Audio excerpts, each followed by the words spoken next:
Hey travelers, Mag and I here on day 293 of our trip around the United States. We are continuing on our trek through the second half of Wyoming, making our way west out of the state toward Idaho over the next 2 days.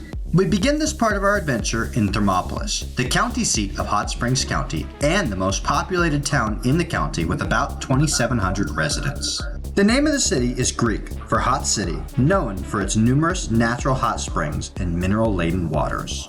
Our first stop in the city should come as little surprise, stopping in for the Veterans Memorial, dedicated on Memorial Day of 2005. Each of the statues featured here were created in the likeness of actual Wyoming veterans by sculptor Carl Jensen from Wheatland, Wyoming. Each of the stones found underfoot bears the name of a veteran, men and women alike, who have served from all over the United States in wars across the globe dating as far back as the Spanish-American War. Over on the east side of Thermopolis, visitors are freely welcomed in to Hot Springs State Park. Wyoming's first state park opened in 1897. The land had been purchased from the Eastern Shoshone by Inspector James McLaughlin on behalf of the federal government just a year earlier. Of the 100 square mile portion of the Shoshone Reservation that had been purchased, a 1 square mile section was sectioned off as the state park. Perhaps what this state park is best known for is being home to the world's largest mineral hot spring. Appropriately named the Big Spring, over 3.5 million gallons of water at a scorching 127 degrees issues forth from the ground in this spot each day. Although Aichan and I had come to this state park in pursuit of the Wyoming County Challenge, which did not require us to walk the Big Spring at all, we simply could not resist taking the path around the waters. And with as cold as it is today, the water is practically boiling compared to the air temperature, leaving a lot of vapors coming right off the surface. While walking around, I also couldn't help myself but to read the informational signs and learn a little bit more about how these springs form. The water percolating through this spring on a daily basis begins as rain and snow in the Owl Creek Mountains located just to the south. As the water makes its journey through subsurface aquifers, it is heated by a geothermal gradient. Fractured and faulted rocks within the Thermopolis anticline allow the mineral-rich thermal water to make its way to the surface. During its time spent heating up underground, the hot water dissolves calcium carbonate from the limestone formations, carrying it with it in its journey to the surface. When the water begins to cool, the dissolved minerals precipitate out, forming the beautiful travertine terraces seen all throughout the park. Although Aichan and I could have been out of here fairly quickly if we'd just grabbed the county challenge and scrammed, we couldn't help but check out everything this park had to offer. To reach our next destination, we must take a long drive through the canyons of Tinsley, located in the Bighorn Basin and the western foothills of the Bighorn Mountains. That road would eventually carry us into Buffalo, the county seat of Johnson County with a population of about 4,500 people. A quick trip down Main Street will take you past a multitude of murals and statues, telling the history of Buffalo, one depiction at a time. Once a preferred hunting ground for the Sioux, Arapaho, and Cheyenne Indian tribes, a series of forts constructed in the mid-1800s helped to protect settlers moving into the region. While those forts had all been abandoned by 1868, that did not stop settlers from continuing to move into the area. By 1879, Buffalo had been officially founded. To this day, it serves as a major shipping point for livestock and lumber.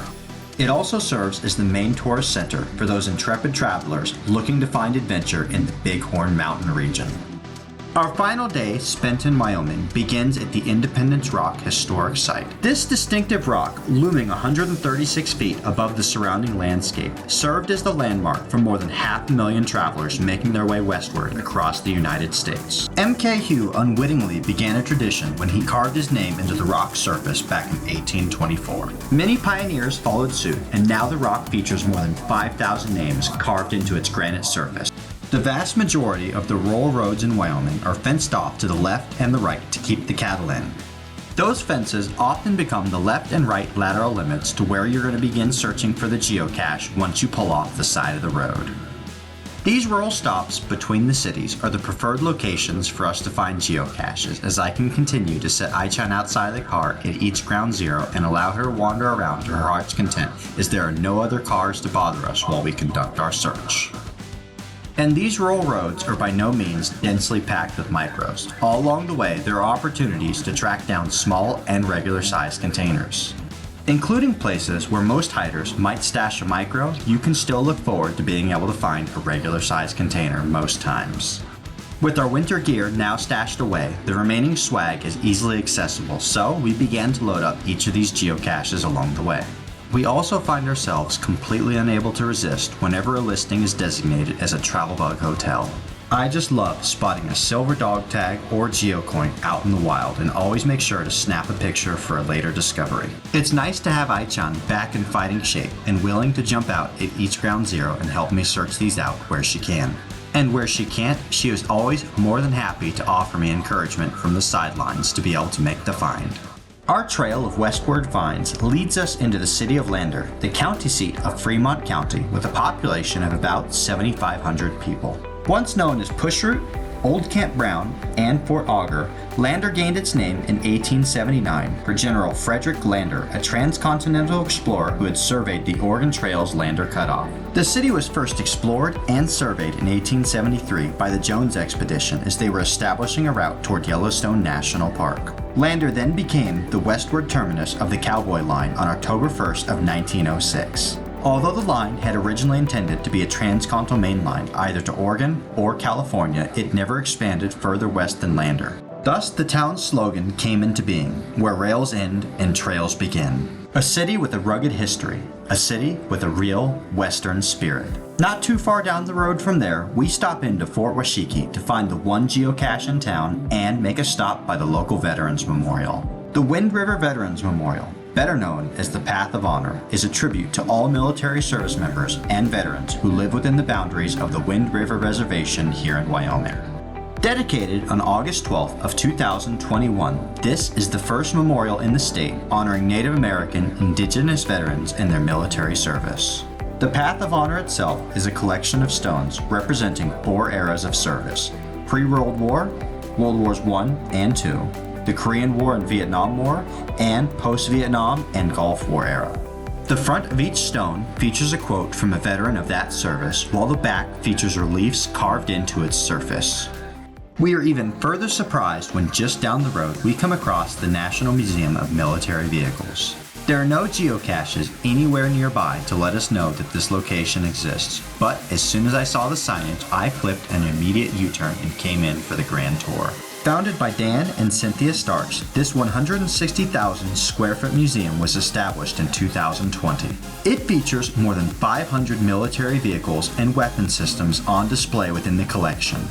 Those items date all the way back to the Spanish-American War, right up until the Iraq War and the war in Afghanistan.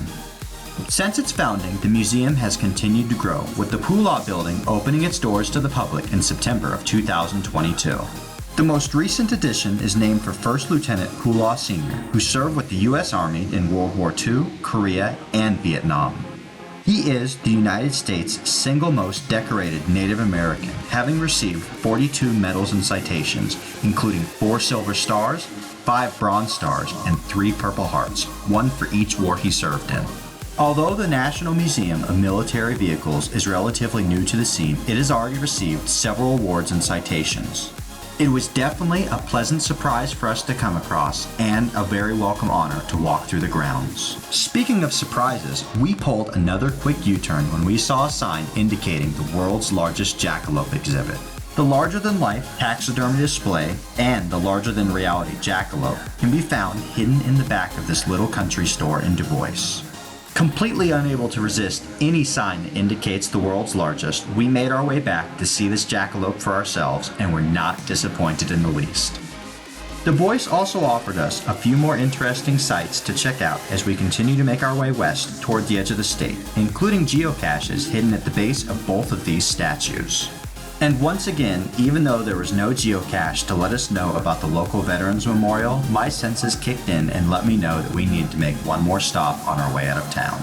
After having spent so many days in some of the loneliest places in the state, it's so nice to be passing through each of these small towns and have some interesting sights to check out along the way. And just like that, we saw ourselves out through the mountainous western edge of the state. All right, that is it. Ai-chan and I have done it. Mission accomplished. We made it through the second half of our plan in Wyoming and have completed all of the counties for the state. The second half of the state had us running the northern rim all the way up into these snowy mountains. We got laywayed just outside of Cody trying to get up near Beartooth Pass and ended up having to come back the next morning because there was no way we were getting through those mountains in the snowstorm. It was the right decision because the next day the plows had come through and we were able to get all the way out to page 11 without a problem. Of course, finding a geocache out there was still a matter of trudging through the snow and digging down, but it was well worth the effort. Coming down south into the interior, we dropped back down out of the mountains enough to get out of the snow, thank goodness, and have had a much easier time making our way west through the center of the state out toward Idaho and Montana. Now that we have made it to the edge of Wyoming, we are ready to pop just slightly north and start into Montana. I hope that you guys have enjoyed getting to see the beauty of Wyoming. This is definitely a state where you should not expect to see big cities, crowds of people, or lines anywhere you go. Instead, pack some food along, bring some water, and come explore some great untapped country, and maybe meet a cow or two. Like this video, subscribe to stay tuned for updates, and we'll see you out on the trails.